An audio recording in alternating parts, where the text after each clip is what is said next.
주를 예배합니다. 기록된 말씀 힘이 있어서 진리로 우리 거룩해 하며 거룩한 말씀 세세 영원히 복음이 되어 말씀하시네. 하나님 말씀에 두려워 떠는 자, 그 말씀에 생명을 거는 자, 한 사람 찾으시는 주님의 약속을 믿어. 하나님 말씀에 명을 거는 자, 순종하려 주 따라가는 자, 영원한 하나님 나라 이뤄갈 주의 교회여 일어나라.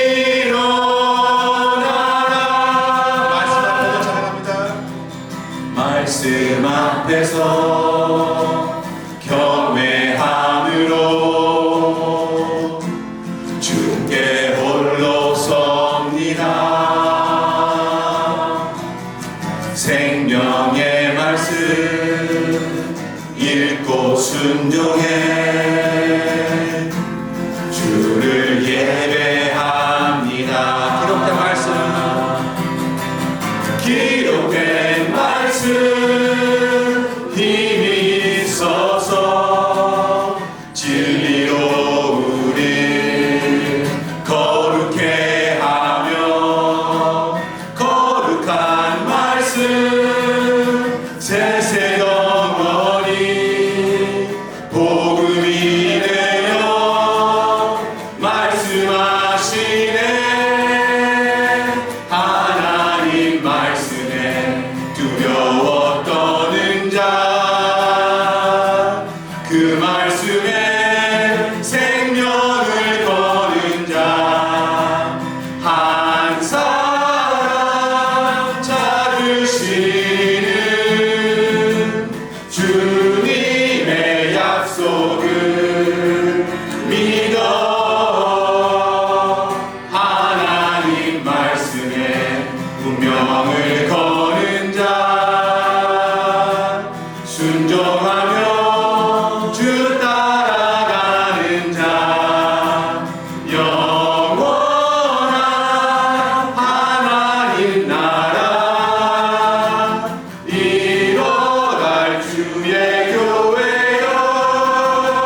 생명을 거는 자 순종하며 주 따라가는 자 영원한 하나님 나라 일어날 주의 교회여 일어나라. 아멘.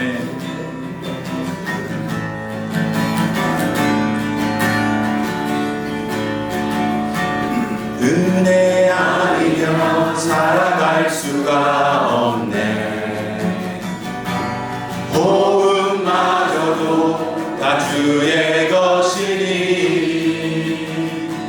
세상 평안과 위로 내게 없어도 예수 오직 예수뿐이네.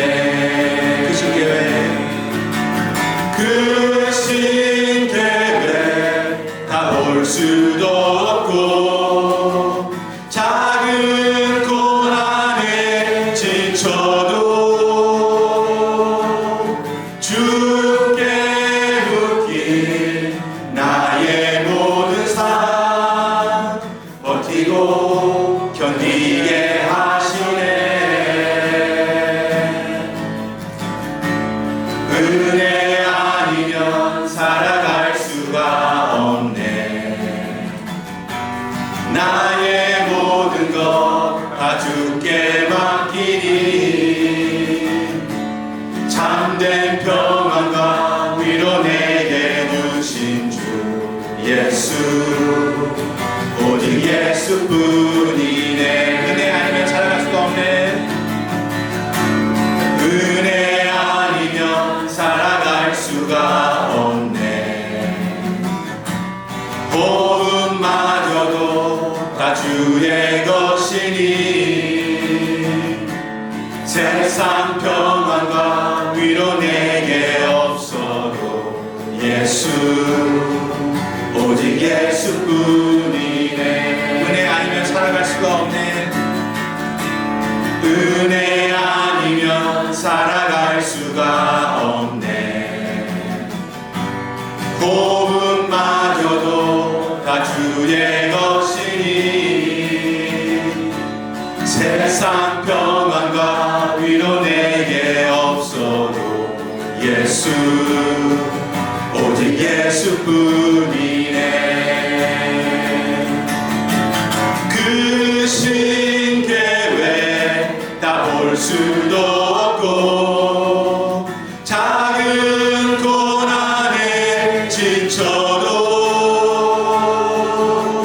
주께 묶인 나의 모든 삶 버티고 견디게 하시네. 은혜 아니면 살아갈 수가 없네. 나의 모든 것 다 주께 맡기니 참된 평안과 위로 내게 주신 주 예수 오직 예수뿐이네. 그 신계획 그 신계획 다 볼 수도 없고 작은 고난에 지쳐도 주께 묶인 나의 모든 삶 버티고 견디게 하시네. 은혜 아니면 살아갈 수가 없네.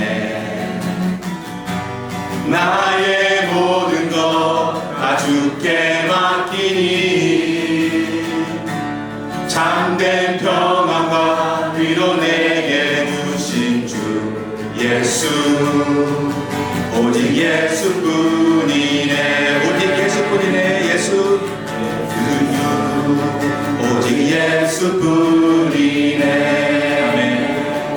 이 시간 우리 정말 주님 은혜 아니면 살아갈 수 없습니다. 나의 모든 것 주님께 드리오니 주님 영광 받아 주시옵시고 은혜로서 채워 주십시오 하면서 우리 주여 삼창 외치고 기도하시겠습니다. 주여 주여 주여 아버지 하나님, 주여 아버지 하나님, 이 시간 아버지 하나님 주님의 은혜를 청합니다. 아버지 하나님, 주여 저희들 아버지 하나님 은혜로서 살아가고 아버지 하나님 은혜로서 하나님 저희들 아버지 하나님 주님 저희들 아버지 하나님 함께 해주시옵소서. 지켜주시옵소서. 저희들 아버지 하나님이 은혜를 아버지 늘 아버지 도와주시옵소서. 주여 저희들 아버지 하나님 강건하게 도와주시옵소서. 주님만 붙잡고 나갈 수 있도록 도와주시옵소서. 저희들 방황하지 않도록 도와주시옵소서. 아버지 하나님 저희들 지치지 않도록 도와주시옵소서. 주님이 지치는 아버지 하나님 영광과 은혜와 아버지 하나님 주님이 신의 아버지 하나님 성령님의 충만하심으로 나아갈 수 있도록 도와주시옵소서. 세상 것이 아버지 하나님 저희가 아버지 하나님 만족할 수 없고 정말 주님만 하나님 세상의 주인 되시는 믿습니다. 주여 이 시간 아버지 하나님 역사해 주시옵시고 저희들 마음속에 아버지 하나님 십자가의 구원의 감격과 아버지 하나님 주님을 따라가는 아버지 하나님 주여 제 말씀을 순종하는 아버지 하나님 저희들의 결단을 나와주시옵소서. 오 사랑의 시간을 살아가는 시간을 오 주여 말씀의 시간을 주여 주여 하나님 함께해 주시옵소서. 하나님 살아계신 주여 아버지 주여 살아계신 지켜주시옵소서. 아버지 함께해 주시옵소서. 은혜 내려주시옵소서. 아버지 하나님 지켜주시옵소서. 저희들 아버지 하나님 햄버거도 사드리고 그러면서 대상자가 되셨어요. 근데 저희가 어저께 이제 그저께 하나님께 기도를 드렸어요. 대상자 만나서 또 훈련생분을 위해서 풀복음을 전하게 해주세요. 이렇게 했는데 정말 하나님께서 교회에서도 만나기 힘든 이렇게 전하기 힘든 그분을 맥도날드까지 보내주셔서 풀복음을 전할 수 있었어요. 그리고 그분이 정말 연세가 많으신데 천국에는 확신이 없으셔가지고 대답도 처음에는 안 하시고 두 번째 대답도 안 하시고 다 안다고 이러시고 대답을 안 하셨어요. 근데 복음 다 전한 다음에 이제 진단질문을 다시 하자. 하나님을 예수님을 믿기 때문이라 이렇게 말씀하실 수 있었어요. 그래서 저희가 정말 하나님께서 예비하신 분이라는 것을 확신할 수 있었어요. 중보기도 제목은 1.번째 800일째 기도 중이신 다리가 한쪽이 아픈 부분이 치유가 되고 회복시킬 수 있도록, 그리고 다리와 발이 아프셔서 언제나 이렇게 언제든지 이렇게 넘어질 수가 있으시대요. 그래서 중보기도 해달라고 부탁하셨습니다. 이 모든 영광을 하나님께 올려드립니다.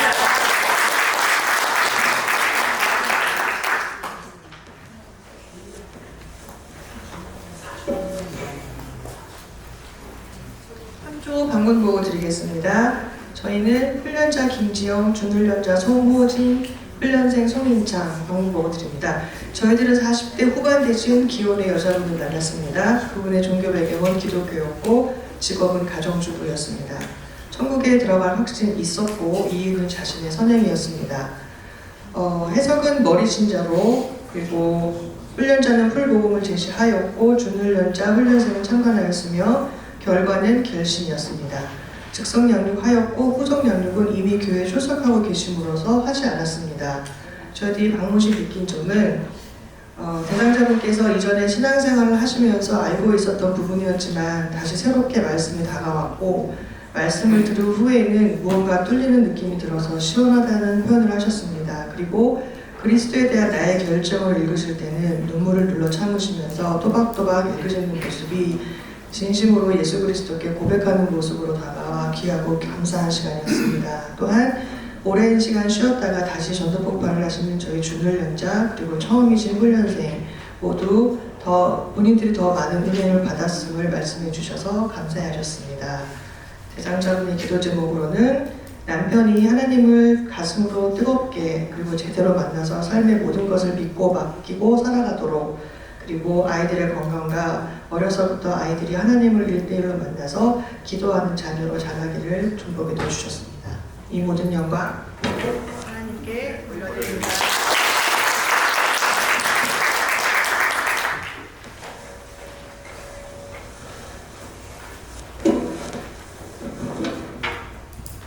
네, 제5조 훈련자 진희호, 준훈련자 안정덕, 훈련생 소피아 방문 보고 드립니다. 저희들은 60세 되신 기혼의 여자분을 만났습니다. 그분의 종교 배경은 기독교였고 직업은 주부였습니다. 천국 갈 확신은 없었고 이유는 선행이었습니다. 해석은 비신자이셨습니다. 복음 제시를 하였고 결과는 결신이었습니다. 즉석 양육을 하였고 후속 양육은 이분이 줌으로 예배를 드리고 있어서 이제 대면으로 하는 주일 예배 참석과 성령 집회 약속을 했습니다. 방문 시 느낀 점은 대상자가 OJT 약속을 못 지켜서 30분 만에 기도하면서 대상자를 다시 구했는데 꼭 들을 분을 듣게 하여 주셔 전도는 성령님이 예비하신 분이 반드시 있는 걸 우리들이 깨닫게 되었고 또 구원의 확신 없이 신앙생활 하시는 성도를 보며 전도부 훈련 과정이 중요함을 다시 한번 깨닫게 하는 시간이었습니다. 그분의 중보기도 제목은 신앙 성장 5가지를 잘 지켜서 신앙에 잘 성장하길 그리고 아들이 보스턴에서 아카데미 훈련이 있는데 6개월 과정이 잘 지켜지길 중보기도 제목으로 주셨습니다. 이 모든 영광을 하나님께 올려드립니다.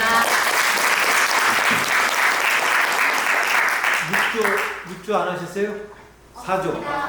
네, 없죠? 오케이. 그러면 다 한글로 보시고 오늘 귀한 손님 한번 소개하겠습니다. 우리 이준희 팀이 이제 노방전도 나갔다 만났는데 알고 보니까 우리 은혜교회 2기 선교훈련생이시고 지금 중국 선교사님이신데 듣고 너무 감동을 받아서 오셨어요. 우리 잠깐 우리 소 선교사님 네, 환영하겠습니다.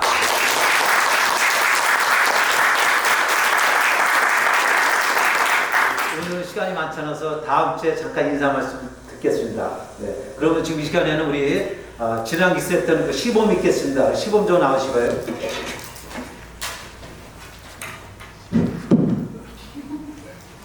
나오세요.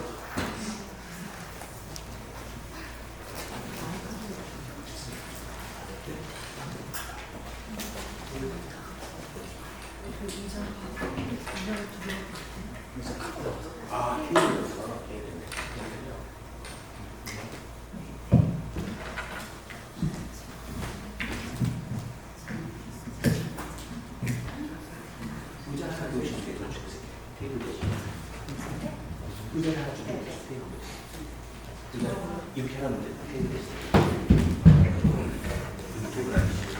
그렇죠? 하나 더 하는 거죠.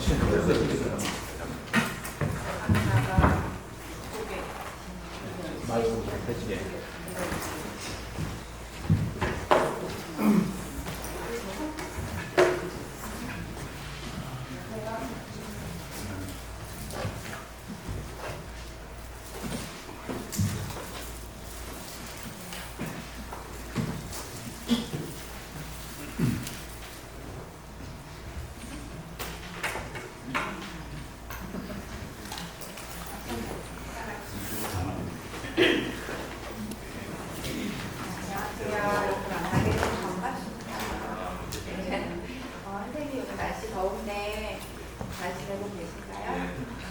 하시는 일도 잘 되시고요. 네, 감사합니다. 우리 선생님 요즘 신앙생활을 어떻게 하고 계신가요?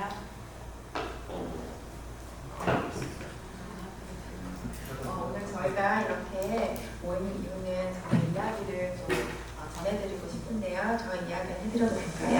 네. 네, 영생은 영원히 산다는 뜻인데요. 영생을 얻기 이전에 저는 굉장히 많이 우울하고 외로운 삶이었습니다. 저희 부모님은 좀 심하게 많이 다투셔서 저와 제 동생은 밤에 숨어서 지내는 날이 많았고 또 딸이라는 이유로 차별을 많이 하셨던 저희 아버지는 제가 친구들과 같이 교회 가면 안 되나요? 라고 물었을 때 그럼 나를 아빠라고 부르지도 마라 하시면서 엄청 반대를 하셨어요. 그래서 주일이면 교회 가는 친구들을 만나지도 못하고 집에서 혼자 지내는 시간들이 많았습니다. 일시적인 재미나 이런 것들도 있었지만 그것이 저를 짓누르는 어떤 외로움이나 우울감들을 해결해 주지는 못했습니다. 세상 사람들은 다 행복해 보이는데 저만 혼자 굉장히 외롭고 우울한 것 같았어요. 그러던 어느 날 저는 영생을 얻었습니다. 영생을 얻은 후에는 진정한 확신을 가지게 되었어요. 영생을 얻은 이후에 정말 참 기쁨과 평안이 찾아왔는데요. 저희 부모님이 여전히 많이 싸우시고 환경이 바뀐 것은 하나도 없었어요. 하지만 혼자 있어도 외롭지 않았고 어떤 힘든 일이 있어도 담대히 이겨낼 수 있게 됐습니다. 사실은 제가 한 3년 전에 굉장히 많이 아팠는데요. 그때 죽으면 어떡하지 하는 그런 불안함보다는 그 당시 어렸던 저희 아이들을 제가 위로하고 담대히 이겨낼 수 있었습니다. 그러나 무엇보다도 기뻤던 것은 제가 은혜관이라도 이 세상을 떠난다면 천국에 간다는 확신이 있기 때문입니다. 그리고 선생님께 제가 질문을 하나 드려도 되겠습니까? 선생님은 만약 오늘 밤에 이 세상을 떠나신다면 천국에 들어간다는 확신이 있으신가요? 아니요. 네, 저도 처음에는 잘 몰랐어요. 그런데 성경을 통해서 그 사실을 알게 됐습니다. 성경은 내가 너희에게 이것을 쓰는 것은 너희로 하여금 너에게 영생이 있음을 알게 함이라 라고 말씀하십니다. 성경이 기록된 목적 자체가 바로 우리에게 영생이 있음을 알게 해주어 확신을 갖도록 하기 위함이죠. 우리 김재 집사님, 만약 집사님 만약 오늘 밤에 이 세상을 떠나신다면 저처럼 천국에 간다는 확신이 있으세요? 그럼요. 그럼요. 우리 이 집사님도 그런 확신이 있으세요? 네, 있습니다. 네. 저희는 이렇게 확신을 가지고 기쁘게 살아가고 있습니다.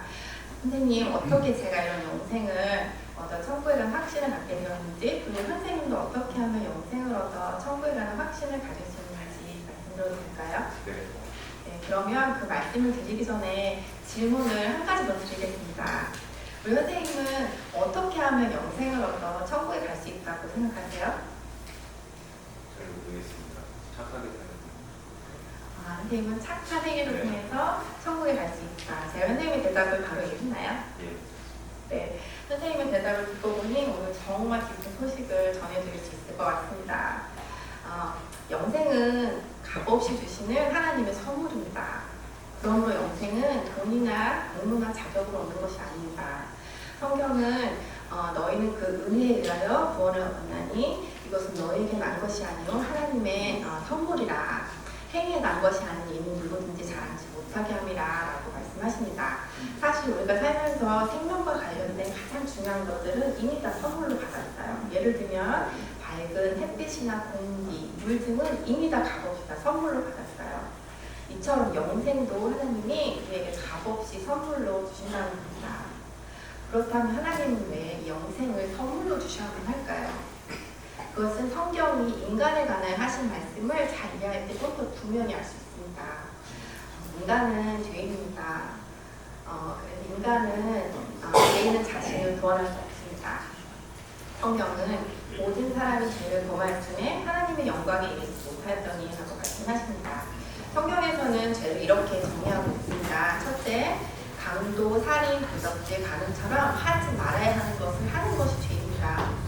둘째, 부모 공경이나 이웃사랑 등 해야 하는 것을 하지 않는 것 또한 죄입니다. 셋째, 교만, 정욕, 이웃, 시기, 질투, 탐심, 거짓말 등 나쁜 마음이나 나쁜 생각을 하는 것도 죄입니다. 그러나 무엇보다도 하나님을 하나님으로 믿지 않는 것이 가장 큰 죄입니다. 이런 성경 기준으로 볼 때 우리 선생님은 하루에 몇 번 정도 죄를 짓는다고 생각하세요? 우리는 모두 다 자신도 모르게 많은 죄를 짓고 살고 있죠. 이런 성경의 기준으로 볼 때 어떤 사람이 하루 10번? 단지 3번만 죄를 짓는다고 생각해 봅시다. 그 사람은 아마 걸어다니는 천사라고 할 수 있을 겁니다.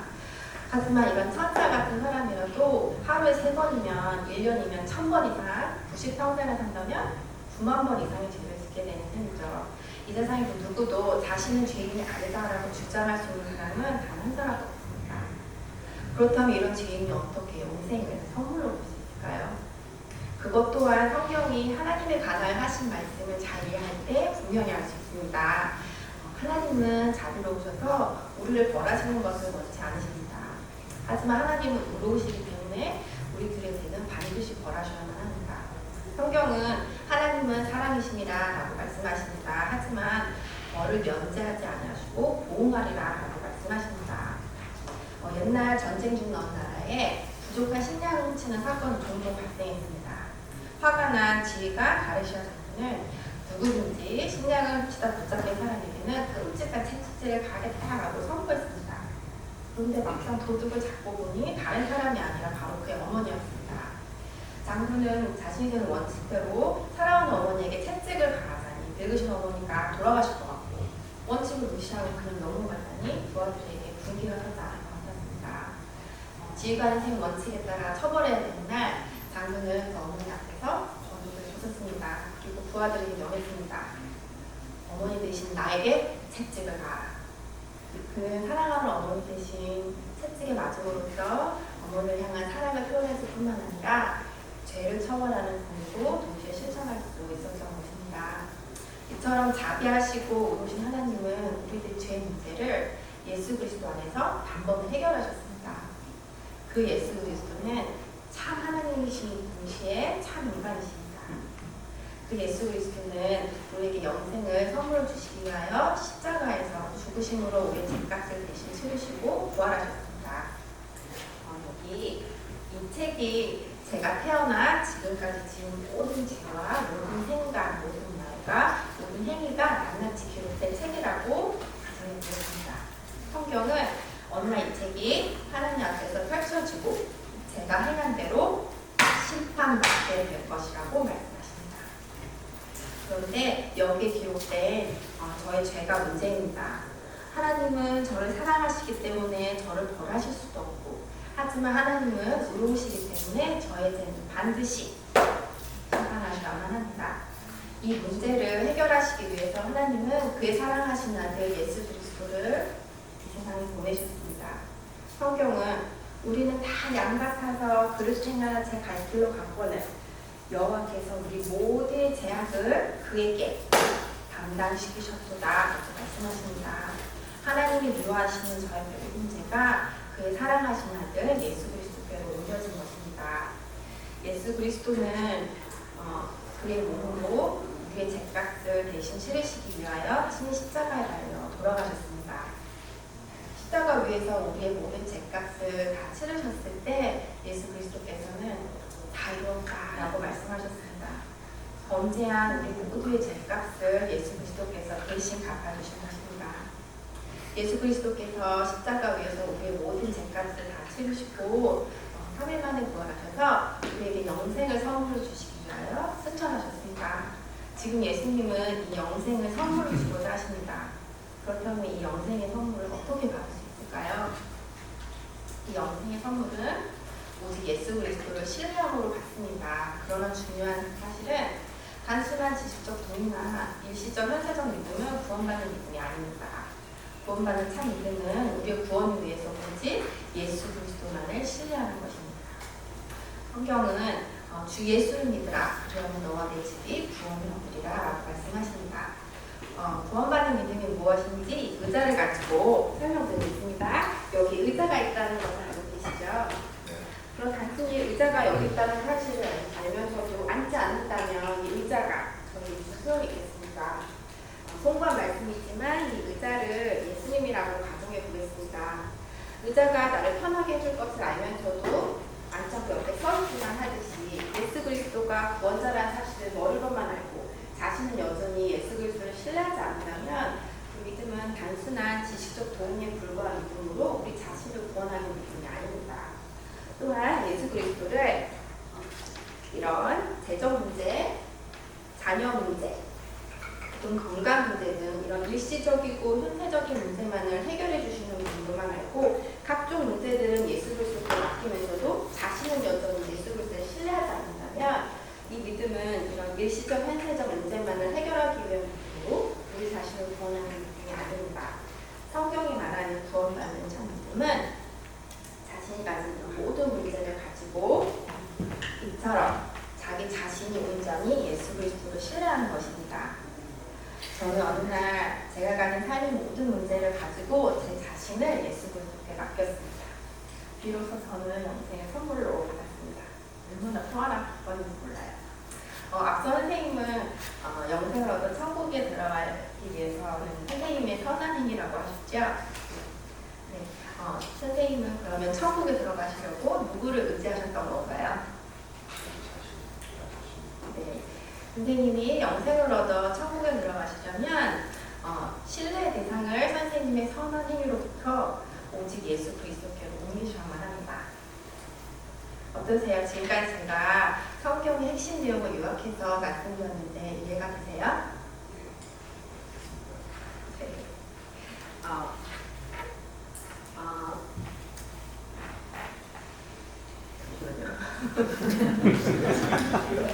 네.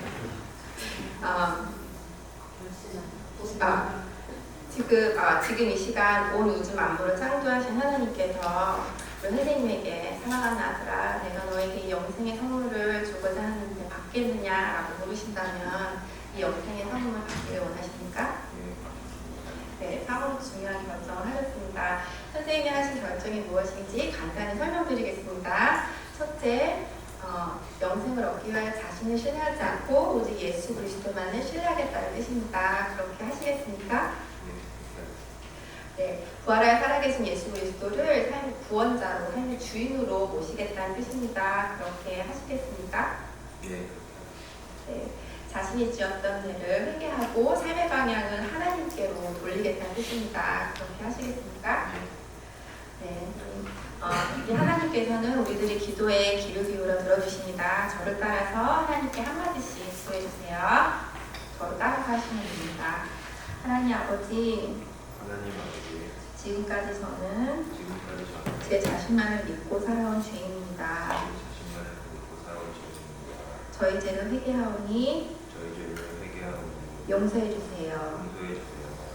예수님이 저희 죄 때문에 십자가에서 돌아가 죽으시고 부활하신 것을 믿습니다.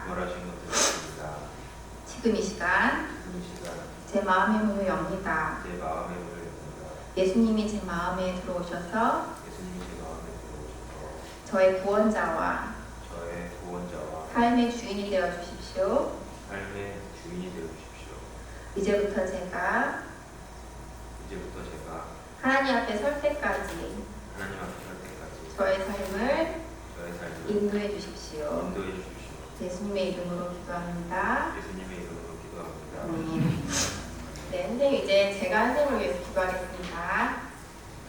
하나님 아버지 감사합니다. 영접하는 자, 곧 그 이름을 믿는 자에게는 하나님의 자녀가 되는 권세를 주신다 하신 말씀대로 하나님의 자녀가 되게 해주셔서 감사합니다. 동이 서에서 먼 것 같이 너희 죄를 멀리 옮기었느니라. 다시는 너희 죄를 기억하지 아니하리라 하신 말씀대로 우리 선생님에게 죄 용서의 확신을 주시고 나를 믿는 자는 멸망치 않고 영생을 얻으리라 하신 말씀대로 구원의 확신을 주시옵소서. 예수님의 이름으로 기도드렸습니다. 아멘. 네, 지금 선생님이 기도하신 일이 무엇을 뜻하는지 예수 그리스도께서 하신 말씀을 읽어주시면 좋겠습니다. 여기 요한복음 6장 47절 말씀이 있는데요. 읽어주시겠어요? 진실로 진실로 너희에게 이르노니 믿는 자는 영생을 가졌나니. 네, 예수 그리스도를 믿는 자는 무엇을 가졌다고 했나요? 영생을 가질 것이라고 했나요? 가졌다고 했나요? 가졌어요.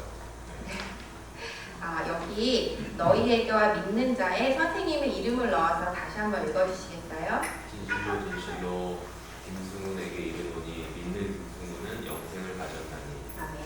이 말씀에 근거해서 질문을 다시 한번 드리겠습니다. 이 말씀에 근거해서 우리 선생님은 영생을 얻었기에 만약 오늘 밤이라도 이 세상을 떠난다면 천국에 들어간다는 확신이 있으세요? 네, 이 말씀에 근거해서 선생님은 천국에 들어갈 수 있는 이유가 무엇이라고 생각하시나요? 예수님. 네, 선생님 오늘 선생님이 예수 그리스도를 믿고 영생을 얻어 하나님의 자녀가 되신 것을 축하합니다. 네, 선생님, 제가 선생님께 드리려고 작은 책자를 하나 가져왔는데요. 이 작은 책자 안에는 제가 선생님께 말씀드린 내용이 요약되어 있고 또 선생님의 신앙이 성장하는 데 도움이 될 만한 것들이 이 안에 들어있습니다. 먼저 여기 그리스도에 대한 나의 결정문을 읽어주시겠어요? 나는 지금까지 제 자신을 믿고 살아온 죄인이었습니다.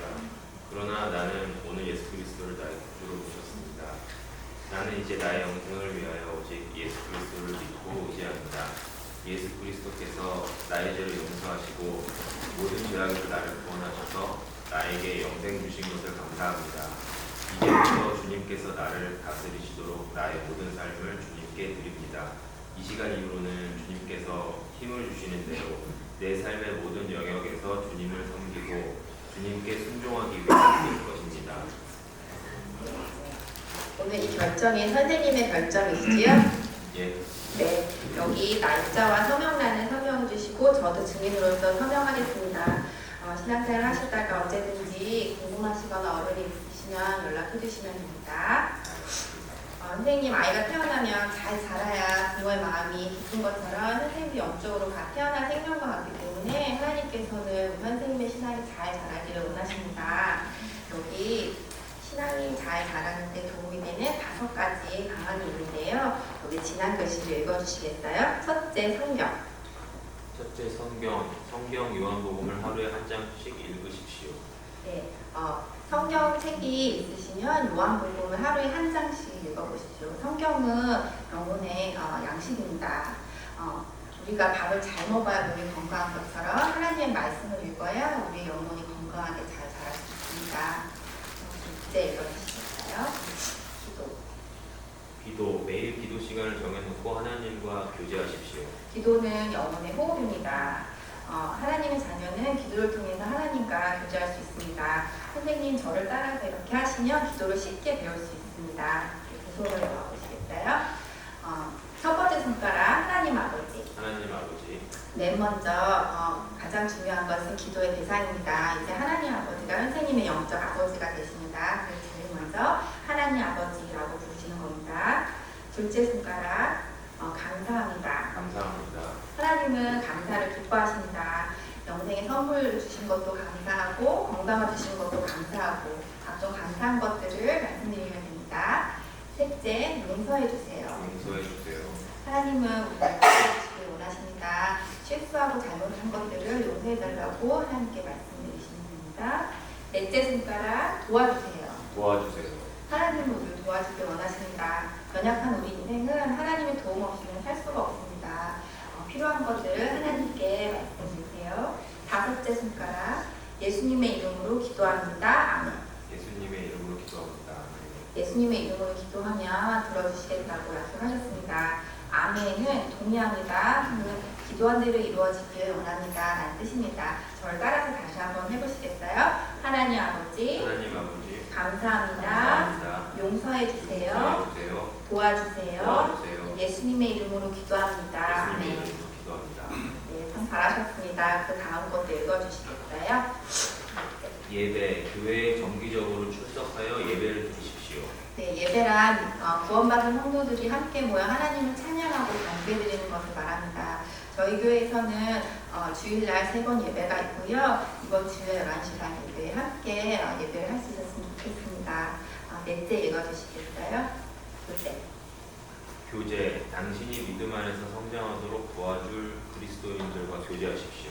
네, 교제란 믿는 그리스도인들과의 사귐을 말합니다. 이것 또한 매우 중요한데요. 저희 교회에서는 새로 오신 분들을 위해서 새가족이나 혹은 인카운트 등 여러 가지 프로그램들이 있습니다. 이번 주일날 오셔서 등록하시면 안내해드리겠습니다. 다섯째, 전도 읽어주시겠어요?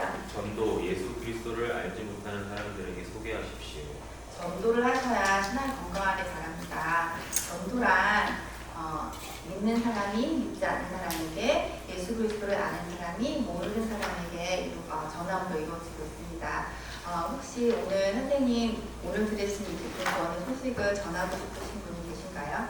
네, 친구들에게. 혹시 전하시는 것이 어려우시면 저에게 주시면 저희가 도와드리겠습니다. 네.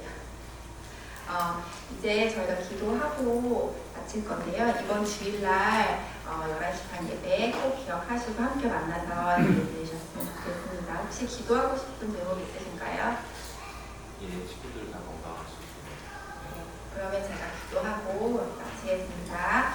하나님 아버지 감사합니다. 우리 선생님과 귀한 교제 나눌 수 있게 해주셔서 감사합니다. 우리 선생님의 모든 식구들이 건강할 수 있도록 하나님 지켜주시고 이번 주일날 만나서 함께 예배 드릴 때에 큰 기쁨이 있게 해주시옵소서. 예수님의 이름으로 기도드렸습니다.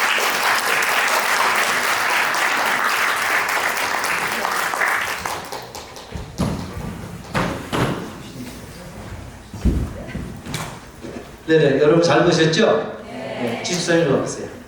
우리 집사님 69개 오셨죠? 그때 처음 오셨을 때 이렇게 하셨어요?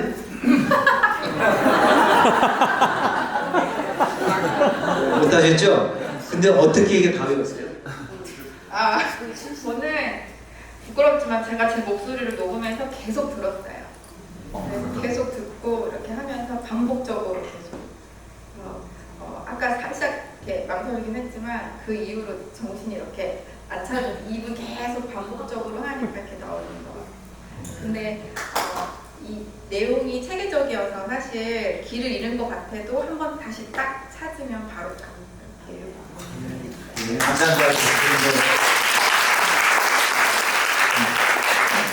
여러분들 12주 12번 배우거든요. 그래서 매주마다 이렇게 한 5분씩, 10분씩만 연습하시면은 12주 전 저보다 더 잘할 수 있어요.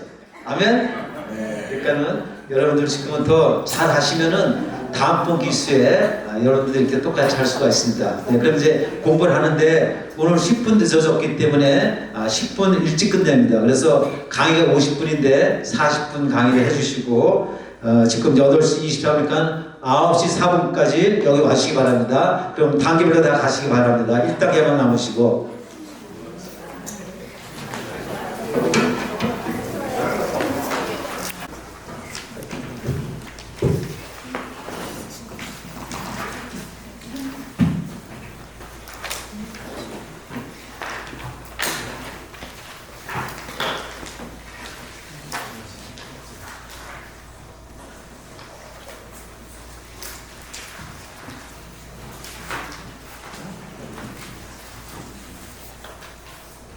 다 쓰셨나요?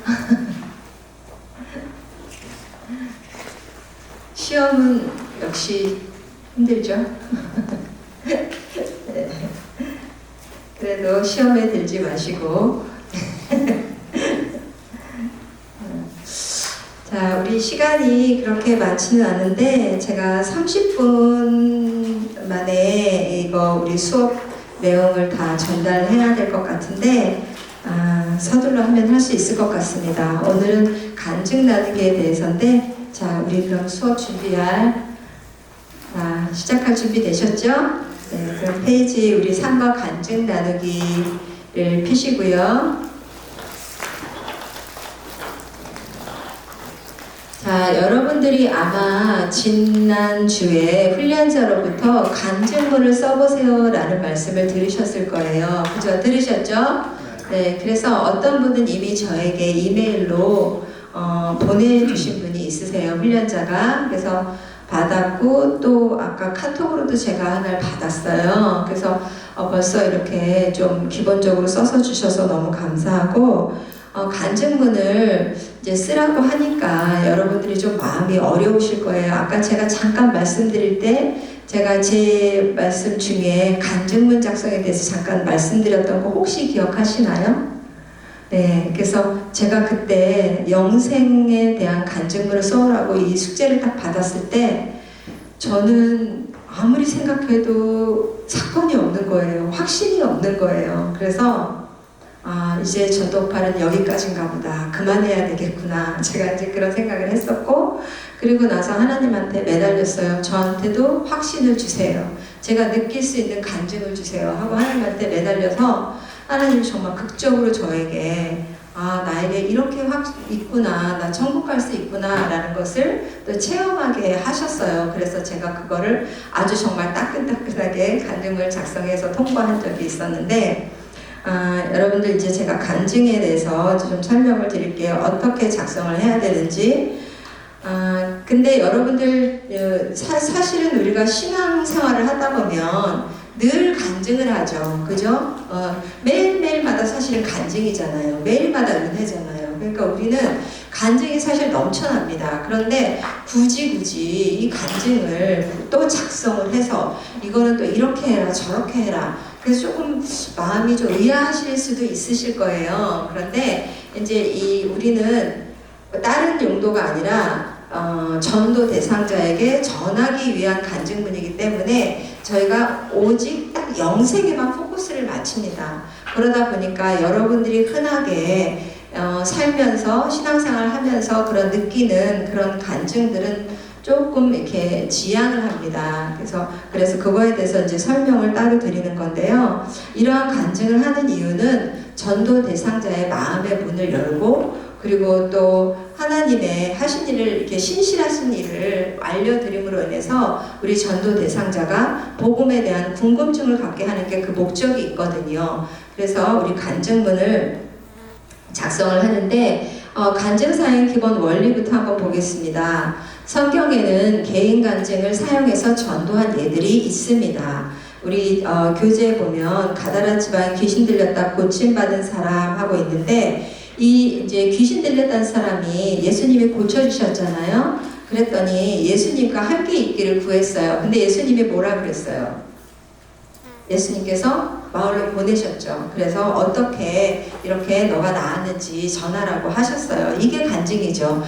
마을로 돌아가서 내가 이렇게 고침을 받았다, 예수님을 메시아를 만났다 라고 간증을 하는 겁니다. 그리고 우리 우물가에 수가성 우물가에 사마리아 여자가 예수님을 만나서 내가 메시아를 만났다 하고 또 마을 가서 이렇게 외치죠. 이것이 자기 본인들이 이렇게 만난 예수님을 만난 간증을 사용해서 전도한 예입니다. 그리고 또 사도 바울이 예루살렘에서 내가 어떻게 다메섹 도상에서 예수님을 만났는지 그거에 또 회심에 대한 간증을 하면서 예수님이 하신 일을 증거했죠.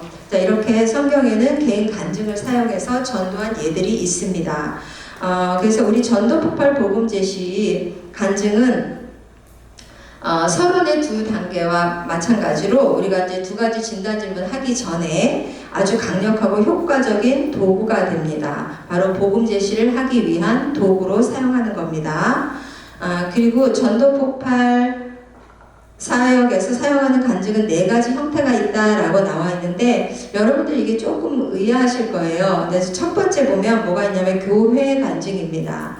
교회 간증은 다른 게 아니에요. 이제 뭐 교회란 어떤 곳이에요? 뭐 이렇게 질문을 하실 수도 있잖아요. 그죠? 이제 그랬을 때 하기도 하고 어떤 경우에는 이제 여러분들이 전도 대상자를 만나서 어떻게 교회는 다니고 계세요? 아니면 뭐 우리 교회에 오신 뭐 이제 새 가족이라면 교회에 오시니까 어떠셨어요? 하고 우리가 물어볼 수 있잖아요. 그죠? 이렇게 일반 생활 후에 교회 생활을 나눌 때 나올 수 있는 간증입니다. 그러면 교회 간증이라고 하면 여러분들이 또 따로 교회 간증문도 만들어야 하나? 아닙니다. 고민 안 하셔도 됩니다. 네, 교회 간증은 따로 만드는 게 아니고요. 교회 간증 그렇다고 해서 우리 은혜교회는 참 정원이 아름답죠. 그죠? 예, 여기 우리 비전센터도 너무 좋고요. 찬양 뜨겁고요. 말씀 좋고요. 자, 이게 교회 간증일까요? 아닙니다. 교회 간증 그게 아니라 교회는 참 좋은 곳입니다. 왜냐하면 우리가 어떻게 천국에 갈 수 있는지 알게 해주기 때문입니다. 이게 바로 교회 간증입니다. 근데 이거를 이제 여러분들이 또 외우려고 하면 굉장히 또 머리가 이게 그냥 말할 때는 교회는 참 좋은 곳이에요. 우리에게 영생을 알려주잖아요. 말할 수 있는데 외우라고 하면 갑자기 또 쓰고 외워야 되니까 힘들어집니다. 네, 그래서 이걸 제가 외우라고는 말씀드리지 않겠습니다. 단지 교회 간증이 이런 것이다 라고 말씀을 드리는 거예요. 교회 외형을 자랑하는 게 아니라 교회의 원초적인 정말 원론적인 그 간증을 말씀드리는 거예요. 그리고 또 만약에 이제 교회의 어떤 목적을 얘기하신다면 이제 사실 여러분들 진짜 럭키예요. 왜냐하면 예전에 전도폭발 지금 이게 저스트 2로 바뀌기 전에는 사실 교회 간증이 아주 길게 있었어요. 교회가 세워진 목적은 사랑과 섬김을 통해서 영생의 삶을 보여주고 또 사람들로 하여금 그것을 풍성히 누리는데 그 목적이 있습니다. 그런데 많은 사람들이 본인에게 교회를 다니면서도 이 영생이 있는 것을 잘 모르는 것 같아요. 그것은 역사적으로 우리가 교회에서 영생의 확신을 잘 알려주지 않았기 때문이지요. 자, 이게 우리 교재 안에 있었습니다.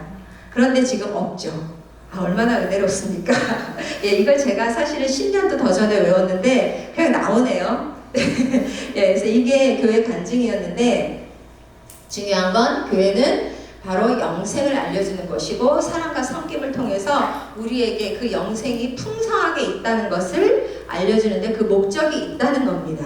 그래서 이게 교회 간증이고요. 그 다음에 개인 간증이 있습니다. 이게 바로 여러분들 오늘 공부할 내용이고요. 그래서 개인 간증은 바로 이제 우리 복음 제시 전에 여러분들의 체험담을 나누는 것입니다. 그리고 예 간증이 있어요. 예 간증도 여러분들 왜 이렇게 간증이 많아? 그런데 예 간증도 외우는 게 아닙니다. 자, 예 간증은 뭐냐면 우리가 이제 첫 번째 질문을 하잖아요. 첫 번째 질문을 했을 때 천국에 갈 확신이 있으십니까? 라고 물어봤을 때 아니요 라고 할 수 있잖아요. 그죠? 아니요 라고 했을 때 우리가 뭐라고 해요? 그러면 우리는 항상 그거를 긍정으로 답해주는 거예요.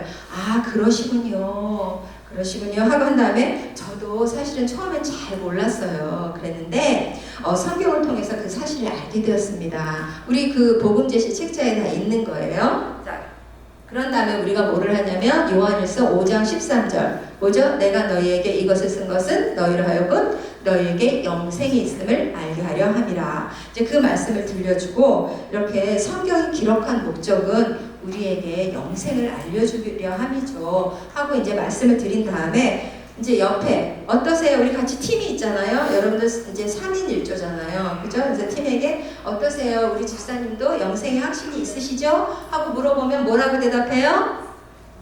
예 라고 대답하는 게 예간증이에요. 참 쉽죠?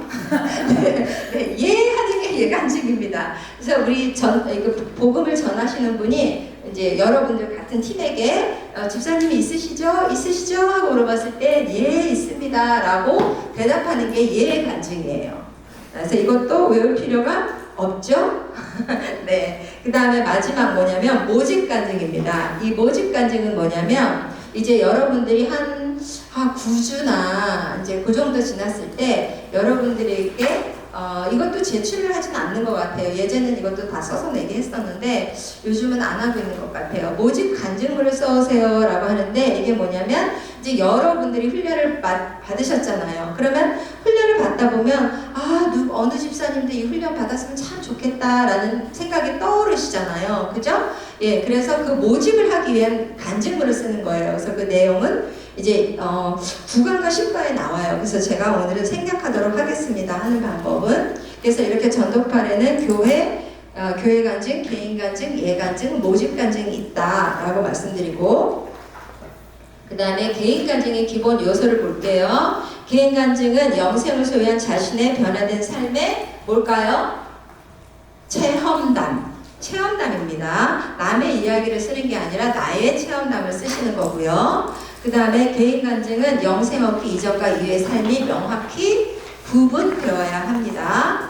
예, 그래서 영생 얻기 이전에 나는 어땠습니다. 영생 얻은 이후에 나는 이렇게 되었습니다. 라고 이전과 이후를 분명하게 구분하셔야 됩니다. 그 다음에 전도팔 개인 간증에서 영생을 얻었다라는 말은 다음과 같은 의미이다. 어떤 분들이 그래요. 왜 꼭 굳이 영생을 얻었다라고 씁니까? 내가 예수님을 믿었다.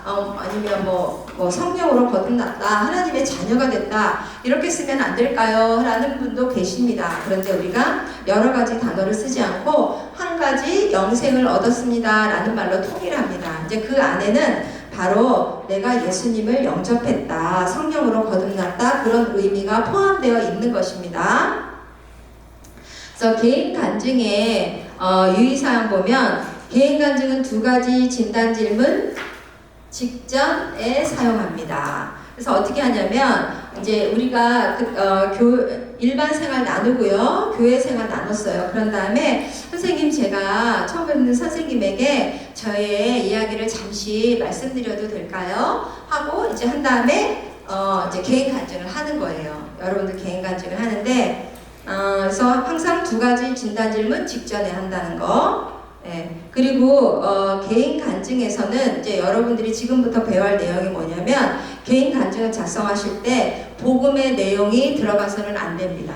왜냐하면 여러분들이 이제 나중에 개인 간증 이후에 2가지 진단 질문을 하고 그 다음에 복음 제시를 해야 되는데 사실은 몰랐던 분도 여러분들이 간증을 통해서 내가 이렇게 해서 죄사함을 받고 예수님의 십자가의 죄사함을 받고 그것을 믿어서 내가 영생을 얻었습니다 라고 대답을 그렇게 간증을 하시면 전도 대상자가 듣고 그대로 따라 하시게 되잖아요. 그래서 간증에는 여러분들 그 복음의 내용을 포함하지 않습니다. 그리고 개인 간증에서 이유 질문의 대답도 예수님을 얻음으로 내가 천국에 갈 수 있게 되었습니다 라고 이렇게 대답을 쓰셔도 안 됩니다. 이제 그러면 우리 전도 대상자가 여기 교재에 보는 것처럼 그 대답을 의미 없이 앵무새처럼 흉내를 낼 수 있기 때문입니다.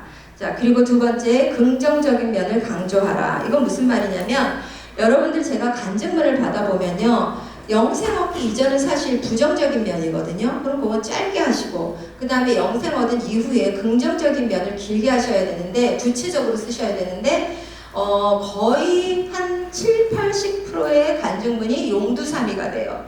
그러니까 쭉 영생 얻기 이전에 나는 이래서 이렇게 해가지고 내가 힘들었습니다 라는 말을 쓰시는 건 좋았어요. 근데 영생 얻은 이후에 내가 이제 하나님을 만나서 너무 감사하고 기쁜 삶을 오늘도 정말 감사하고 행복한 삶을 살고 있습니다. 끝. 웃으시지만 이렇게 많이 쓰십니다. 자, 그래서 어떻게 긍정적인 면을 강조하셔야 되고 영생 얻기 이전보다는 이후에 구체적인 사건으로 좀 더 쓰셔야 된다는 거. 그리고 세 번째, 전도 대상자와 일치시켜라. 이거는 무슨 말이냐면 간증문이 전도 대상자에게 전혀 의미가 없는 간증이라면 그분이 또 복음에 대한 호기심이 생기지 않겠죠. 그래서 간증은 이제 웬만하면 전도 대상자의 어떤 상황과 일치시키는 게 좋습니다. 그래서 간증문도 여러분들이 한 팀이 3명이잖아요. 그러면 간증문이 3개가 준비가 되어 있잖아요. 그죠? 그래서 어떤 분은 어떤 뭐 죽음에 대한 삶에 대한 거, 어떤 분은 또 뭐 자녀에 대한 이야기가 있을 수도 있고, 어떤 분은 건강에 대한 이야기가 있을 수도 있잖아요. 그러면 전도 대상자가 예를 들어서 이제 어떤 좀 예수님을 안 믿고 답답한 부분, 어떤 두려움, 불안함에 있다면 그 간증을 가지고 있는 분이 하시는 게 좋고요. 그래서 여러분들이 간증문을 빨리 통과하셔야 되는 이유입니다. 여러분들이 서론에서 같이 동참을 하시려면 이제 간증문을 쓰시려면 정말 죄송한데 제가 쓰셔도 괜찮습니다, 쓰셔도 됩니다 라는 확인을 드려야지 사용하실 수 있습니다. 그래서 제가 근데 생각보다 굉장히 빠꾸를 많이 시켜요. 그래서 제가 예전에 어떤 분이 정말로 심각하게 저한테 와서 전도사님, 사람들이 전도사님 싫어하는 거 알아요? 이러더라고요. 그래서 왜요? 근데 간증문을 그렇게 독하게 하니까 전도사님 다 싫어하잖아요. 나한테 아주 나를 염려하듯이 이렇게 말씀하시는데 사실은 그분이 통과를 못 하셨거든요. 그래서 기분이 나쁘셔서 이렇게 돌려서 저한테 말씀을 하셨는데 그래도 제가 통과를 안 시켜서 5번째 쓰셨거든요. 근데 화가 좀 나셨나 봐요. 근데 여러분들이 절대로 간증문은 좋은 거 나쁜 게 없습니다. 왜냐면 내 간증인데 누가 그걸 판단하겠습니까? 그쵸? 근데 이 전도팔 간증은 전도를 하기 위한 간증문이기 때문에 전도 대상자와 일치시키기 위해서 저희가 이제 그런 작업을 하는 겁니다. 사실은 은혜 간증을 한다면 어느 분의 은혜가 더 떨어지고 덜한 게 어디 있겠습니까? 그쵸? 네, 그래서 절대로 여러분들의 내가 간증을 좋고 나쁘다라고 평가하는 게 아니고 이것을 우리가 전도 대상자와 일치시켜서 쓸 수 있나 없나에 포커스를 맞춘다는 것을 생각하시고요. 절대로 다시 한번 수정해 주세요 해도 기분 나빠하지 마세요. 절대 맘 상해하지 마시기 바랍니다. 아셨죠? 네. 그리고 영생 얻기 이전과 이후의 삶의 구체적인 예를 들라. 이거는 이제 사건을 구체적으로 써야 되는데 거의 구체적인 예를 안 듭니다. 제가 오늘 좀 시간이 좀 많이 가가지고요. 사실은 간증문 예를 제가 몇 개 가져왔거든요. 그래서 여러분들한테 읽어드리고 여러분들이 이렇게 하면 되는구나, 이렇게 하면 안 되는구나 라는 걸 좀 말씀드리고 싶은데 거기까지 할 수 있을지는 모르겠어요. 일단 해보겠습니다. 일반 사람들에게는 별로 의미가 없는 교회 용어와 신학 용어를 피하라. 신학적인 용어 피하는 겁니다. 교회 용어. 자, 교회 안 다니시는 분들에게는요, 여기에 있는 할렐루야, 아멘, 뭐 축복, 뭐 이런 단어요 굉장히 낯설어요. 그리고 그 반감을 가져요. 그런 단어를 쓰면. 왜냐하면 그거 제가 불신자였기 때문에 너무 잘 알아요. 교회 다니는 사람들이 와서 할렐루야 하고 다가오면 저 사람 뭐하나, 미쳤나, 막 이제 그리고 싹 기분이 나빠지더라고요. 왜 자기들만 쓰는 말을 내 앞에서 쓰지? 이제 이런 생각이 들었단 말이에요. 그래서 여러분들이 정말로 내가 전도를 하고 싶다, 그 영혼을 내가 구하고 싶다 하면 이제 여러분들 간증문부터 잘 좋으신지 그 언어를 우리 근데 교회에서는 되게 쉽죠. 우리 은혜 받았어요, 뭐 사랑해요, 축복해요, 아멘. 우리 얼마나 많이 써요. 그죠? 할렐루야, 성령님이 함께 하십니다. 우리는 그런 단어를 들으면 힘이 나고 은혜가 돼요. 근데 세상 사람들은, 하나님을 모르는 사람들이 이런 단어를 들으면 그냥 한마디로 자기들만의 미군 거예요. 그 사람들이 보기에는. 그렇기 때문에 이제 저희가 간증문에서는 그런 단어를 뺍니다. 그래서 그것도 조금 이해해 주시고요. 그 다음에 진부하고 의미 없는 여행감을 피하라. 이거는 무슨 어디 내가 여행 갔어 하는 여행감이라는 게 아니고요. 그냥 쭉 늘어놓지 말라고요. 간증문을 계속 늘어놓게 길게 내 삶이 어땠고 이렇게 쓰지 말라는 이야기입니다. 짧게 쓰시면 됩니다. 개인 간증은 3분 정도 여러분들 그 양식 드린 거에 한 장이면 충분합니다. 1분에서 3분이면 됩니다. 3분 넘어가면 안 돼요. 우리가 전하려는 건 복음이거든요. 그래서 너무 간증에 치우치지 마시고요. 딱 정리되면 3분 안에 할 수 있습니다. 그런데 그럼에도 불구하고 아까 저처럼 나는 절대 정말 간증할 게 없어. 간증문을 쓸 게 없어. 이제 그러면 지금부터 저처럼 매달리시기 바랍니다. 하나님께. 하나님 저에게 확신의 간증을 주세요. 체험을 주세요. 하고 여러분들 매달리시면 하나님이 정말 아주 극적으로 주실 줄로 믿습니다. 자, 그리고 사실은 여러분들이 이미 신앙생활 하셨고 하나님의 사랑을 체험하셔서 이 자리에 와 계신 거잖아요. 그러면 없을 리가 없습니다. 그런데 그것을 끄집어내지를 못해서 그러세요. 그래서 끄집어내면 있습니다. 잘 지금부터 처음에 내가 예수님을 만났을 때를 한번 돌이켜보시고 그리고 내가 어떻게 변화됐는지를 돌이켜보시면 누구나 있습니다. 그런데 정말로 나는 없어요. 그러면 이제 전도 대상자인 거죠. 여러분들은. 네. 그래서 우리 개인 간증은 두 가지 종류가 있습니다. 바울형, 디모데형. 이게 무슨 말이냐면 바울형은 이제 예수님을 만나기 전과 후가 굉장히 극명하게 달라지는 사람이죠. 그래서 이렇게 영생 얻기 이전과 이후가 확연히 구분되는 이제 그런 간증을 쓰실 때는 바울형을 쓰시는 겁니다. 그래서 영생 얻기 이전과 이후를 구분되도록 상반된 개념을 선정하셔야 합니다. 그리고 디모데형은 영생을 소유한 삶의 긍정적인 부분을 잘 정리하면 됩니다. 그래서 여러분들 아마 바울형을 선택하신 분도 있으실 거고 디모데형을 선택하신 분도 있으실 텐데 그거는 이제 그걸 제가 어떻게 알아요 하실 수도 있잖아요. 그래서 제가 그걸 뒤에서 설명을 해드릴게요. 자, 이제 개인 간증의 실체를 볼게요. 자, 잠시만요. 제가 아까 말씀드렸던 것처럼 그러시군요. 처음 뵙는 선생님께 잠깐 제 얘기를 드려도 괜찮겠습니까? 하고 이제 간증을 드리는 그게 주제 전환이고요. 간증으로 넘어가는 이제 그거는 여러분들이 주제 전환은 좀 외우실 필요가 있습니다. 주제 전환 좀 외우시고요. 그 다음에 여기 상반된 개념 샘플이 있어요. 그래서 여기 보면 영생 얻기 이전에 저는 죽음의 공포가 있었습니다. 그런데 영생을 얻은 이후 저는 영생의 확신을 갖고 마음에 평강이 임했습니다. 뭐 이런 식으로 쓰셔도 되고요. 상반된 개념으로 쓰시는 거예요. 그래서 영생 얻기 이전에 저는 항상 염려가 많았던 사람이었습니다. 그런데 영생을 얻고 나니 염려가 사라지고 마음에 평화가 찾아왔습니다. 이런 식으로 지금 샘플을 여러분들이 보시면 돼요. 보시고 여기에서 나에게 해당되는 게 무엇인지, 영생 얻기 이전에 나의 상태는 어땠는지 여러분들이 쭉 하나를 이제 선택을 하시면 돼요. 그리고 영생을 얻은 다음에 어떻게 여러분들이 변화가 되었는지 상반된 개념을 잡으시면 됩니다. 그래서 간증문 여러분들 형식은 다 받으셨죠? 받으셨나요? 네. 그러면 어떻게 하냐면 영생 얻기 이제 처음 개념입니다. 영생 얻기 이전에 저는 여기 제가 하나 예를 들게요. 항상 스트레스에 시달리면서 살았습니다. 여기 좀 스트레스가 있었는데요. 자, 그래서 이렇게 이제 개념을 그렇게 잡아요. 영생 얻기 이전에 저는 스트레스에 항상 시달린 사람이었습니다. 이제 그러면서 왜 스트레스를 내가 심하게 받았는지 이제 그런 거에 대해서 쓰는 거예요. 왜 내가 스트레스가 나를 짓눌렀는지 이제 그거에 대한 개념을 쓰시고 이제 내용을 쓰시고 그 다음에 그러던 어느 날 영생을 얻었습니다. 이제 영생을 얻었습니다. 근데 여기에 여러분들 항상 제가 이제 부흥에 참석해서 TD에 가서 이제 은혜를 받고 영생을 얻었습니다. 이렇게 쓰지 마세요. 그냥 어디에서 내가 누구를 통해서 이런 거 아니고 그러던 어느 날 영생을 얻었습니다 라고 한마디로 함축하시면 돼요. 왜냐하면 TD, 인카운터 이러면서 교회 프로그램이 들어가잖아요. 그러면 TD라는 말은 우리는 익숙하지만 불신자나 초신자가 그게 익숙하진 않잖아요. 그런 단어가. 그럼 거기서부터 또 갭이 생기거든요. 그래서 교회의 어떤 행사 프로그램 내용은 쓰지 않습니다. 그러던 어느 날 영생을 얻었습니다. 이제 이렇게만 바꾸시고요.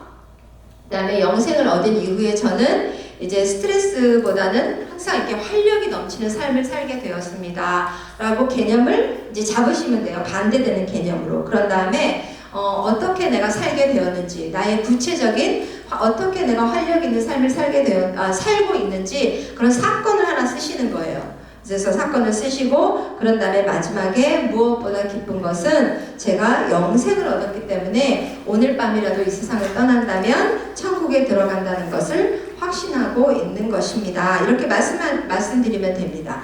자, 그래서 우리 개인 간증에서 PR 문구나 용어를 볼게요. 자, 여기 쭉 있죠. 자, 이거를 제가 쭉 읽지를 않겠습니다. 그냥 여러분들이 읽어보세요. 제가 다른 때 같으면 같이 읽어보고 하는데 시간이 이제 5분밖에 안 남아서 제가 이거를 읽기는 좀 힘들 것 같고요. 꼭 읽어보시기 바랍니다. 그리고 간증 작성의 예문이 있는데 여기 바울형이 있습니다. 바울형을 보면 자, 여기 영생을 얻기 이전에 저는 항상 죽음의 공포에 시달렸습니다. 그러면서 왜 시달렸는지에 대해서 쓰여있죠. 그죠? 영생 얻기 이전에 상태가 쓰여져 있습니다. 자, 그런 다음에 그러던 어느 날 영생에 관한 이야기를 듣고 영생을 얻게 되었어요. 그러면서 이제 상태가 어떻게 변했어요? 상태가 이제 영생 얻은 이후에는 이제 죽음의 공포가 사라졌다라는 설명을 하고 있습니다. 그런 다음에 그거를 어떻게 알게 되었는지 구체적인 사건으로 다음 페이지에 보면 있습니다. 그래서 이것도 제가 읽어드리진 않을 거고요. 좀 읽어보세요. 그래서 이렇게 사건을 하나 쓰시는 거예요. 자, 그럼 순서를 아시겠죠? 처음에 개념을 쓰시고요. 그 다음에 그러니까 영생 얻기 이전의 상태를 쓰시고요. 그 다음에 그러던 어느 날 영생을 얻었습니다. 영생 얻은 이후에 저는 어떻게 변했습니다 하는 이후의 개념을 쓰시고요. 그 다음에 영생 얻은 이후에 나의 상태를 쓰시고 그 다음에 구체적인 체험담 사건을 하나 쓰시면 되는 겁니다. 쉽죠? 이해가 되십니까? 네, 이해가 되신 줄로 믿습니다. 그 다음에 디모데형은요. 디모데형은 뭐냐면 아주 어렸을 때 회심한 경우, 그런 경우가 영생 얻기 이전과 이후가 상반되지 않고 아주 어렸을 때부터 예수님을 믿고 이렇게 항상 그 확신을 갖고 살았던 경우에는 디모데형으로 쓰는 겁니다. 그래서 여기에 보면 서두가 어떻게 되냐면 영생 얻기 이전에 나는이 아니라 나는 영생 얻은 것이 기뻐요 라고 시작합니다. 왜냐하면 이 세상에 살 동안에도 안심하고 살 수 있고 또 내가 죽을 때에는 언제든지 내가 어디로 가는지 알게 되기 때문이죠 라고 시작을 합니다. 그런 다음에 이제 내가 어떻게 두려움을 없이 살게 되는지 그런 이제 사건 체험담을 하나 써주시면 돼요. 그리고 마지막은 똑같이 무엇보다 기쁜 것은 제가 영생을 얻었기 때문에 오늘 밤이라도 세상을 떠나면 천국에 간다는 것을 확신하는 것입니다. 라고 이제 마무리를 하시면 되겠습니다. 자, 그래서 여기 제가 이거는 여러분이 이번에 낸 간증이 아니고요. 아주 예전에 냈던 간증을 제가 몇 가지를 그냥 이렇게 디모데형, 바울형 몇 가지를 제가 이렇게 해서 여러분 이제 어쩔 때는 여러분들의 훈련자들을 교육시킬 때 제가 이렇게 간증문을 이렇게 쫙 똑같이 나눠주고 한번 수정해 보세요 하고 드려요. 왜냐하면 여러분들 도와드려야 되기 때문에 제가 훈련자 교육을 할 때 이제 해봤던 그런 예문이거든요. 그래서 제가 그냥 예문 요거 바울형 하나 읽어드릴 테니까 여러분들이 들으시고 그렇게 어디가 이렇게 하면 안 되는지 한번 찾아보세요. 찾아보셔야지 여러분들도 적용할 수가 있으니까. 자, 제가 읽어볼게요. 저는 영생의 확신을 갖고 살아서 참 좋습니다. 왜냐하면 어떤 상황에도 감사하며 열심히 살아갈 수 있기 때문입니다. 저는 믿는 가정에서 태어나 어릴 때부터 신앙 안에서 성장하며 자랐습니다.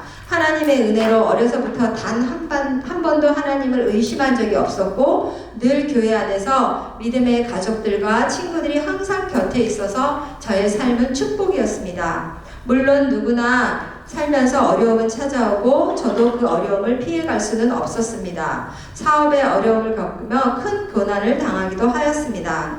그러나 어릴 적 말씀을 통해 영생의 확신을 얻은 이후부터 나의 삶의 주관자는 언제나 하나님이심을 믿었기에 어려움과 고난을 통해 하나님께서 나를 굳세게 하시고 큰일을 맡기실 것을 믿고 고난을 감사함으로 지날 수 있었습니다. 사람들이 존재의 이유와 살아야 할 이유를 몰라 방황할 때에도 저는 모든 해답이 되시는 하나님을 믿음으로 늘 감사함으로 살아가고 있습니다. 저는 영생을 주신 하나님께 감사드리고 나의 삶의 남은 부분도 그분과 함께 하는 삶이 되기를 소망합니다. 자, 들어보니까 어떠셨어요? 참 좋죠? 그죠? 예, 은혜롭죠? 자, 그런데 여기서 이제 저는 이제 여러분들이 이걸 딱 들었을 때 나는 불신자야 라는 마음으로 한번 들어보셔야 돼요. 지금부터 한번 생각을 해보세요. 이제 여러분들이 아주 초신자나 불신자예요. 그랬을 때 이 간증을 들으면 어떤 생각이 들까요? 아, 은혜롭다?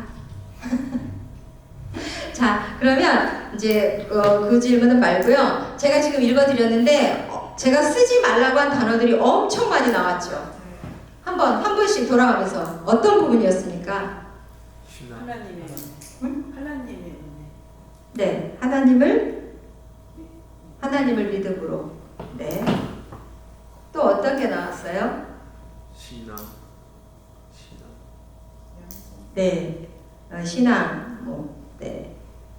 또 한 번만 이렇게 쓱 들으니까 잘 모르시겠죠. 사실 이거 보고 좀 이렇게 눈으로 직접 보고 그러면 좋은데 그게 없으니까 아니면은 간증문 듣다 보니까 그게 뭐가 좀 빠진 것 같아요. 아니면 뭐가 더해진 것 같아요. 하고 느낀 점이 있으실까요?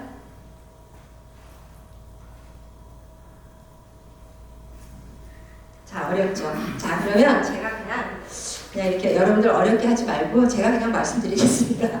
자, 여기 보면 저는 믿는 가정에서 태어나 어릴 때부터 신앙 안에서 성장하며 자랐습니다. 그래도 여기까지는 괜찮아요. 그죠? 그 사람이 살아온 삶이니까. 근데 여기 보면 하나님의 은혜로 어려서부터 단 한 번도 하나님을 의심한 적이 없었고 늘 교회 안에서 믿음의 가족들과 친구들이 항상 곁에 있어서 저의 삶은 축복이었습니다. 너무 부럽습니다. 저는 이분이 정말 부럽습니다. 정말로 정말 부럽습니다. 왜냐면 저희 아들이 항상 하는 말이거든요. 엄마, 어렸을 때부터 하나님 믿었던 애들이 부러워. 우리 아들이 하는 말이었어요. 제가 믿고 우리 아들이 믿었으니까 얼마나 늦게 믿었겠습니까? 그래서 정말 부럽습니다. 축복인 거 맞아요. 그런데 자, 믿지 않는 저 불신자에게 우리가 복음을 전해야 하는데 자, 이렇게 나는 은혜로 이렇게 잘 살았어, 축복되어 살았어 하는 게 그분에게는 어떤 느낌으로 다가올까요? 부러울까요? 아닙니다. 이제 여기서부터 답이 꽉 막히기 시작해요. 이 사람은 나와 다른 부류구나. 그렇기 때문에 이런 말을 쓰시면 안 됩니다. 여러분들이 아무리 말하고 싶어도. 자, 그래서 제가 수정을 어떻게 했냐, 가위표를 해버렸습니다. 쫙쫙 해드렸고, 어쩔 때 빨갛게도 제가 쫙 합니다.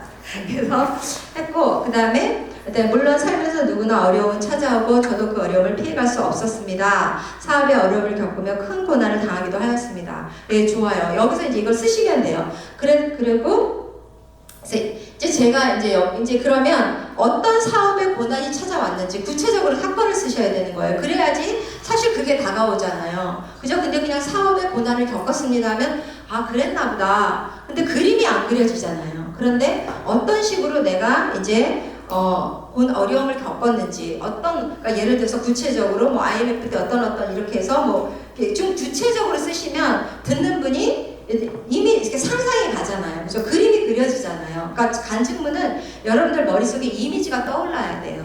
근데 아무런 지금 떠오르는 게 없잖아요. 그냥 고난을 겪었습니다. 이제 그렇게만 쓰신 거예요. 그리고 나서 이거에 대한 어떤 구체적인 사건이 없고 그러나 어릴 적 말씀을 통해 영생의 확신을 얻은 이후부터 나의 삶의 주관자는 언제나 하나님이심을 믿었기에 어려움과 고난을 통해 하나님께서 나를 굳세게 하시고 큰일을 맡기실 것을 믿고 고난을 감사함으로 지날 수 있었습니다. 네, 너무 좋죠. 사실 우리가 이렇게 살아야 되는 거거든요. 그런데 이제 우리가 이 간증을 듣는 대상은 전도 대상자다. 불신자다라는 것을 생각하고 들으셔야 되니까 이제 요거는 빼는 게 좋겠죠. 그래서 여러분들이 이제 지금 제가 하나를 예를 들어서 이렇게 말씀을 드렸는데 이제 조금 감이 오셨을 거예요. 그죠? 예, 그래서 이런 거 좀 피해야 되고, 그래서 여러분이 간증문을 쓰실 때 이 글을, 내가 쓰는 이 글을 듣는 사람은 전도 대상자다라는 것을 생각하고 쓰시면 돼요. 그러면 이제 무엇을 써야 되고 무엇을 하지 말아야 되고가 좀 감이 오실 거예요. 그리고 여기 예문이 우리 교재에 잘 나와 있으니까 그걸 참고하셔서 쓰시기 바랍니다. 네, 혹시 질문? 간증문 쓸 때 이 페이퍼에다 해요? 아니면 그냥 각자 자기 페이퍼에다가 써요? 나눠주신 페이퍼가 이제 그게 간증문 형식이니까 거기에 맞춰 이제 거기에다 쓰셔도 되고요. 아니면 그 형식 그대로 여러분들 워드 치시기 편하시면 워드에다 치셔가지고 그렇게 내셔도 돼요. 그리고 아까 제가 받은 간증문 2개 중에 우리 송남희 집사님 네 통과되셨습니다. 첫 번 그냥 처음으로. 네. 만약에 궁금하시면 우리 집사님에게 여쭤봐도 될 것 같습니다. 자, 그러면 더 궁금한 거 없으시죠?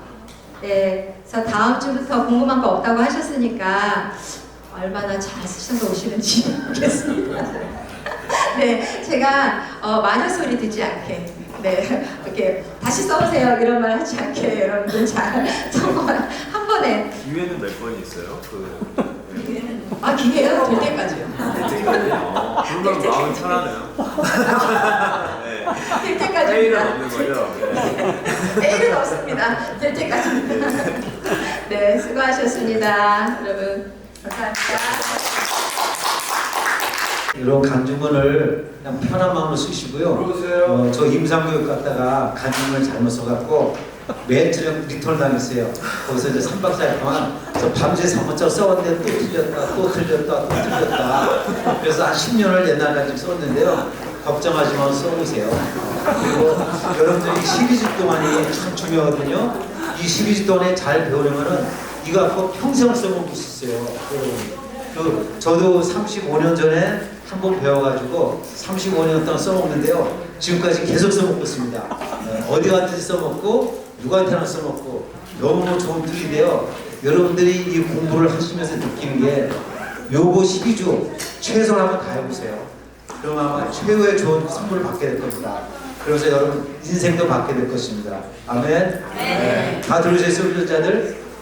네. 그러면은 다음 주에는 우리가 예전대로 우리 웨딩 집회로 갑니다. 오늘만 우리 선교사 훈련생 때문에 우리가 양보해 드렸고 다음 주부터 가는데 똑같이 6시 반에 식사하시고 훈련자는 7시부터 중보기도 하고 7시 20분부터 시작하겠습니다.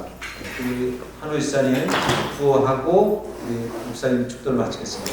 한호 집사님 3단계 나왔습니다. 네? 3단계 나왔어요. 원래 3단계가 워낙 열심히 하거든요. 네.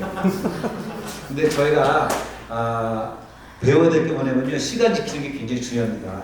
제가 이 공부를 하면서 어떨 때는 5분 안에 강의가 끝난 적도 있어요. 왜냐면 시간을 맞춰야 되기 때문에. 우리가 어디 약속 장소에 갔는데 암만 힘 있고 돈 있고 많아도 그 약속 장소에 제 시간에 도착하지 못하면은 그 사람 쓸모가 없어요. 일단은 거기 도착해야 되거든요. 그래서 저희 전도부에서는 시간 약속을 가장 중요하게 생각합니다. 그래서 아까도 수업 시간을 10분 줄여서라도 저희가 시간을 맞췄습니다. 그래서 우리 한호 씨장 오셨는데 우리 구호하고 우리 목장 축도하겠습니다. 구호 준비! 야! 일어나서 하시냐고 그새 까먹었군요. 구호 준비!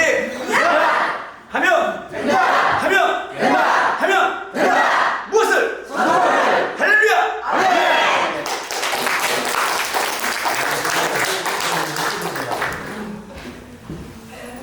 기도하겠습니다. 여러분 오늘 수고 많으셨습니다. 주님께서 여러분 한 분 한 분을 기뻐하십니다.